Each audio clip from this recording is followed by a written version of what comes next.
पाकिस्तानी सेना ने दुनिया से एक ऐसा झूठ बोला कि जिसके सबूत वो आज तक नहीं दे पाया है। पाकिस्तानी सेना ही नहीं, सोशल मीडिया और नेताओं ने भी ये झूठ बोला कि उनके फाइटर जेट्स ने रफाल मार गिराया, उसकी एक महिला पायलट उनके कब्जे में है।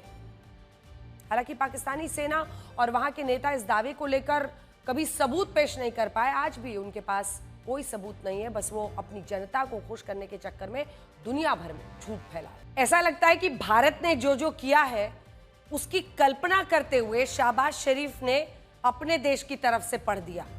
बहरहाल पाकिस्तान के रक्षा मंत्री ख्वाजा आसिफ ने इंटरनेशनल मीडिया में जाकर 5-6 रफाल पर गिराने का झूठ बोला, जिस पर पाकिस्तान की अंतर्राष्ट्रीय बेइज्जती तो पहले ही हो चुकी है।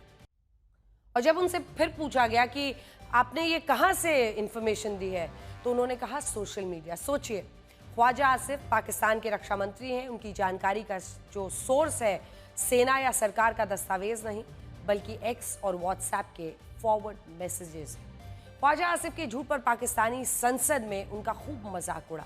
सांसदों ने पाकिस्तानी सेना और सरकार से पूछा कि अगर कोई फाइटर जेट गिराया है तो सबूत दिखाओ। उनके खुद भी सांसद उनको सुझाव दे रहे हैं, हम भी दे रहे हैं, कुछ ट्रेनिंग ले लें या बचें, अपने किसी लोकल चैनल को इंटरव्यू दें, वहीं पर ठीक रहेगा। पाकिस्तानी सेना ने इस युद्ध में ना जीत हासिल की और ना अपनी इज्जत बचा पाए, वो अपने झूठ के जाल में खुद फंस गए। आपने देखा कि पाकिस्तानी सेना की प्रेस कॉन्फ्रेंस में जो झूठ दिखाया गया वो कोरा झूठ था। उनके पास भारतीय क्षेत्रों पर किए गए हमले के कोई सबूत नहीं थे, तबाही की कोई तस्वीरें नहीं थी, उनके पास ऐसे कुछ भी नहीं था जिससे वो पक्के तौर पर कहें कि उन्होंने इसमें कुछ भी हासिल किया है। बस झूठ परोसते रहे हैं, अपनी जनता को वही कर रहे हैं और शायद जश्न मनाने के लिए लोगों को सड़कों पर भी छोड़ रहे हैं। पाकिस्तान सेना की स्थिति यह है कि वो नकल करने में भी फेल हो गया। पाकिस्तानी सेना ने भारतीय सेना को कॉपी करने की कोशिश की। सबसे पहले पाकिस्तानी सेना का एक अधिकारी जानकारी देता था, लेकिन जब उन्होंने देखा कि भारतीय सेना की प्रेस कॉन्फ्रेंस में वीडियोज और सबूत दिखाए जाने लगे, पाकिस्तानी सेना ने नकल करनी शुरू की। वो भारतीय सेना की तरह ही सबूत दिखाने लगे, हालांकि वो सारे नकली थे। इसके बाद भारतीय सेना ने अपने प्रेस कॉन्फ्रेंस में तीनों सेनाओं के डीजीएमओज को, डीजीएओ, डीजीएनओ और डीजीएमओ जब बैठे तो पाकिस्तानी सेना ने भी अपनी तीनों सेनाओं के अधिकारी बैठाने शुरू कर दिए।